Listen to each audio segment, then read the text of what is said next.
Howdy, hotshots. It's the Dividend Daddy, your favorite, not a financial advisor with not financial advice. Boy, I will tell you, I've got 4 things that show the real economy is teetering on the brink. All right. And this is where having a dividend paying portfolio is going to pay off in spades. All right. Because you can go out there and get things that help you live the high life for hardly any money when everybody else is broke. And that's what we see coming down the pipe. So when people are selling their goods around their house, getting rid of them, downsizing, right? They still want top dollar for them. But when they need the money, when they got to have the money to live, then they're gonna start cutting those prices. All right. Now we were talking about cars and how cars aren't selling and stuff like that. Well, that trickles through all of the secondhand goods in addition to those new cars that we were talking about. And the last thing somebody will quit paying is their house payment, because they got to have somewhere to live. So they're going to stop paying their car payments, right? And then that's going to, until their car gets repoed, they're going to stop paying payments on any kind of additional property, vacation properties or investment properties that they have that they're not getting an income from. They're going to stop paying those until those get foreclosed on. They're going to stop paying on their timeshares. Man, you do not buy a timeshare at one of those timeshare presentations, okay? There are so many places. You can get free timeshares just for the maintenance costs. Now, I have been offered at least 3 free timeshares, and I still didn't take them because I didn't want to pay the transfer fee, and I didn't want to pay the management fee every year, because the management fees were a higher dollar amount than I could get a nice 3 or 4 star hotel for in that town at those same times. Okay, the management fees were like, $900, $1,000, and I look on, Travelocity or whatever, and I could get decent hotels for a lower price than that, and I'm not locked into one place, and I'm not locked into one time. I could just go whenever I want. So I turned down those timeshares, and I'm pretty happy I did, because I don't want to be saddled, with a few timeshares paying $1,000, $1,500 a year in maintenance fees. They just keep raising them. Then they try to push you to put them into some kind of platinum star rewards, diamond share program so that you could trade them off for others. And I guess if you make a career out of trading those little trips around, you might be able to make some money, or you might be able to get some really good trips at a really low price. But I don't have time for that. I got other things going on that I think are more profitable and easier to profit from, or more fulfilling, okay? Because that's a profit too. If you're doing something that is fulfilling, even if you don't turn a financial profit, you're still profiting in your mental health and your physical health. And, people have different priorities. Like I have always, and not always correctly, but I have always kind of prioritized working and making money instead of doing other things that might have benefited me other ways. But you have to start thinking about those things as profit too. All right, it's profitable if it is making you happy. It doesn't just have to be a dollar amount. That's something that I've tried to learn and had to learn, and I'm still learning over time. But for you youngins out there, figure it out sooner rather than later, because you'll just wind up with a lot of regrets. I'm not saying go blow your money just because it makes you happy, because you need to be prepared for the future. But you don't always have to just work 80 hours a week like some of us do. You can enjoy your life, and that's profiting as well. But I have been looking through Facebook Marketplace because I like looking at Facebook Marketplace, okay? It's been a few years since I had a motorcycle, and so I find myself down the rabbit hole looking at Harleys on Facebook Marketplace because I want to go. Anyway, I used to have a Harley. I don't have a Harley right now, but I'd like to have I don't know, maybe a Victory, a Harley, some kind of cruiser bike. And they are cheap right now, okay? Like I'm telling you, I'm seeing bikes that were $30,000 new that are just a couple years old with 10 to 20,000 miles on them for like $8,000 to $12,000. Okay, I'm seeing bikes that are maybe 15 years old and they were like $20,000 plus new, and I know because I went and looked at them. They have like 5,000 miles on them, and they're like $5,000. Okay, these are bikes that I wouldn't buy before because they were too expensive, and now they're cheap. They're literally cheap, and they save you gas. So Where I live, the traffic is pretty horrendous, and so I don't want to get smashed like a pancake. So I'm probably not going to get one anytime soon. But if you are commuting and it's something that you would enjoy doing, it might add a little joy to your day, having a motorcycle and then also getting better gas mileage. Insurance is kind of high on bikes sometimes. But you pick them up for like $5,000 and they're good for 70, 80, 100,000 miles. Even Harleys are good that long. And if you get yourself like a Kawasaki or a Yamaha, forget about it. They'll go forever, as long as you don't like beat them up. But those are going down in price. And why is that? Why is that the case? Well, people are dumping their toys. They can't afford their toys. They can't afford to live. We talked about it. They can't afford McDonald's. Starbucks is shutting down stores. Okay, I remember one time, 20 years ago, probably 22 years ago. I was in the financial district in San Francisco. I was up there taking some classes. And I was staying at the Sir Francis Drake. Okay, beautiful hotel, beautiful lobby. The room, horrendous. I mean, it was like old school. I felt like I was like in old England. Like there were pipes on the outside of the walls. There was like a little pull thing to flush the toilet. The ceiling was low. I walked into this place and I thought, man, I'm really getting treated right. And then I went into the room and I was like, I'd rather be in a Motel 6. But the lobby was very nice, and it's the financial district, so there's not a ton of hotels. And I would walk to my class every morning, and I would stop and get a mocha at Starbucks. I literally walked out of Starbucks, and I was looking across the street at another Starbucks. If you aren't from California, okay, think about the Northeast. You'll be standing in a Dunk's parking lot and looking across the road at another Dunkin' Donuts, all right? So that's how Starbucks was, and they're shutting down stores, okay? People like Starbucks. People are always, they may not have any money for McDonald's. They can't buy their kid a Happy Meal, but they got their Mocha Frappy Latte, okay? So Starbucks is shutting down, but bikes are cheap right now. So I was like, well, you know what? I bet you people are selling off their toys because they can't make their mortgage payments, because we already know there's tons of mortgages in default. Tons of people that got those forbearance programs and they can't pay them back because the forbearance programs don't just wipe away the debt. They add debt on top of debt. So they're actually upside down in their houses, some of them, even if they bought them at better prices than what's available right now. And now you have new home builders that are selling the houses with all these incentives, competing with the houses they just sold and driving the prices down on those. So people aren't going to be able to sell their houses, but they got to keep a place to live. Either that or they got to go rent. And if their credit's trashed from getting a foreclosure, then it's hard to rent. So it really is a better choice for them a lot of times to save their house if they can. So they'll sell off their cars. They'll sell off their jewelry. They'll stop taking vacations, which people spend way too much money on vacations. I see people that go and pay to stay in a hotel and lay by a pool when they got a pool in their backyard and could just lay there.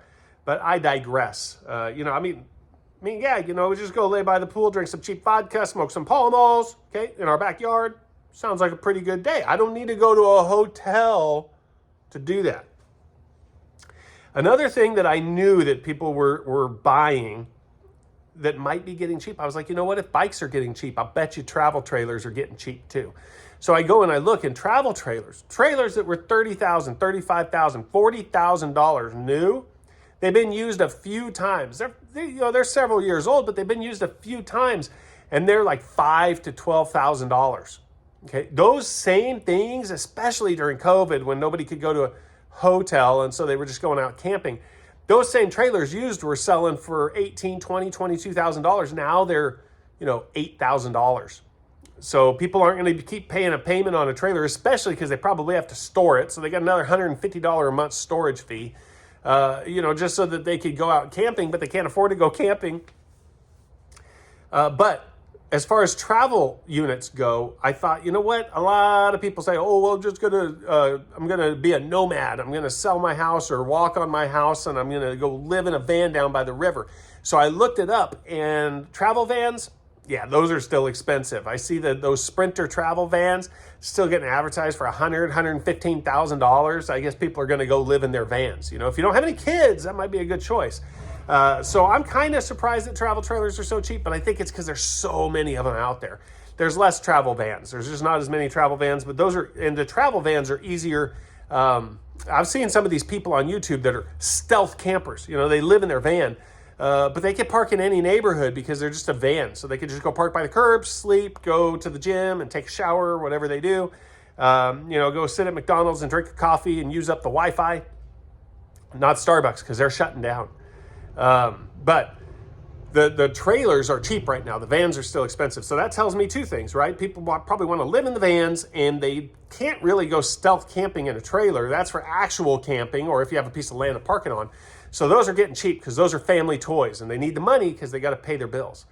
I was just watching, on a side note, I was just watching a video around the Dallas area of the little micro markets going on with the housing market. Very, very expensive houses in this area, more expensive than anywhere I've ever lived. And I have lived in California for a lot of years, and I didn't see any houses around there.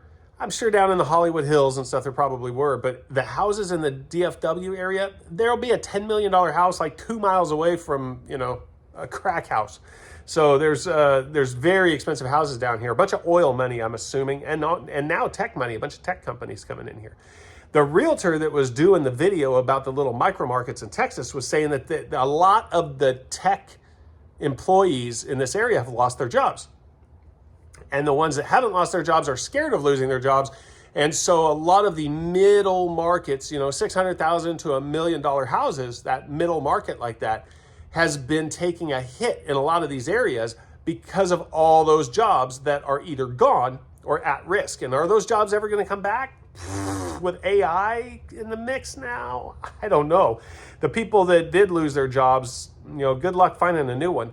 And that means they're going to trickle into the economy competing against jobs that they normally wouldn't take, which means it's going to affect all of our jobs, right? I mean, that's just like somebody out there is doing some plumbing and they're like, oh, AI won't take my job. No, it won't. But the person that lost their job to AI might come along there and do that kind of work too. I mean, they're capable too. They might have been in tech or whatever, but they could go learn a new trade, and then that's going to be competition for the people that already knew the trade. So I do believe there's going to be like this trickle-down effect from AI. Travel trailers and bikes are cheap right now. And what's another thing that people just sink money into? Okay, how about a boat? B-O-A-T, bust out another $1,000, right? Because it just costs so much money to maintain and insure and use. They're expensive because they use a lot of gas. They got to get winterized and stuff like that. But that's something everybody dreams about having when they get a little extra money, when their house is up in value, when their 401k is up in value and they feel rich. Got to have a boat. Guess what? You can get good looking wakeboard boats right now, $5,000. Okay? Literally any toy you want, bike, travel trailer, boat, $5,000. And that's a good price. Another thing that I have noticed, collectors like to add stuff to their collection. When they have a nice big house, they got room to put it in there. They want it on display. They got a little bit of extra time because they're making enough money on their primary job. So now they want a hobby, and they buy these classic cars. Okay, and classic cars have been going up for a long time, and sometimes they're a pretty good investment, actually. I mean, some of the cars I had when I was a kid, if I still had them, I wish I still had a couple of them, they'd be worth a heck of a lot of money. I mean, shoot, some of the cars that were relatively new when I was a kid are worth a lot of money now because people, that couldn't get them at that time, now they have money and they want them. But I have been seeing classic cars. I saw a 1973 Fastback Mustang, and it wasn't in bad shape. The engine looked good. It sounded good. It was like $12,000. Okay, these kind of cars were going for, if you watch Meacham Auto auctions and stuff like that, these kind of cars were going $25,000, $30,000, $40,000, even if they weren't in that good a shape. And now you're picking, there's a lot of classic cars for sale on Marketplace, and some of them need a little bit of money put into them. I'm sure their owners can't put the money into them right now, but the prices are coming down. I just see price cut after price cut after price cut. So it's everybody's toys. They're offloading them. Number one, they probably don't have anywhere to store them if they're going to lose their house. Number two, they don't have any time to work on them because they got to work multiple jobs to make up for the one that they lost that was a good paying job. And number three, they got to get that money so they can still eat and pay for their house. This is what happens. So if you've been investing in dividend paying funds, you've been investing in dividend paying stocks, I like to reinvest. I still want to grow my income. But if you see an opportunity come along for something that you do want that you haven't been able to get, and you're making enough money off of your dividends to pay for it, now you have created an income at a time when a lot of people don't have a good income, and you can use it to your advantage. Unfortunately, somebody does, lose on that deal, but they're going to sell it to somebody. You might as well be the one buying it and taking it. It's like a stock. When somebody's selling it, somebody else is buying it. Well, if somebody's selling a classic car and you've been wanting one of those for the last 20 years and now you have enough money coming in from Ulti to pay for it, there you go. And you get a good deal on it. And then you can use it for a while, hang on to it for a while. And then later on, when things are good again, if you're tired of it, you can potentially make a profit. But all of these things going down in value, this is what we saw in 2007, going into that 2008 housing, 2006, 2007, this is what we saw going into that 2008 housing market crisis. And now, is it going to be the same? Probably not, because it's never the same. They make new laws. Companies understand better how to deal with the ramifications from something that happens. And there's more information out there now, so people know how to take advantage of it, so they're all going to dive on it. So I wouldn't expect a dip to be as bad as it was back then, but we could have a pretty good one, and it might be the opportunity for you to get that house you want to live in, that classic car that you've been eyeing since you were a kid, that travel trailer to take your family out on vacation, which, like I said, that these family experiences are a profit in and of themselves. And maybe a motorcycle to save some gas and put some hair on your chest. All right, D-Gens? I'll talk to you later.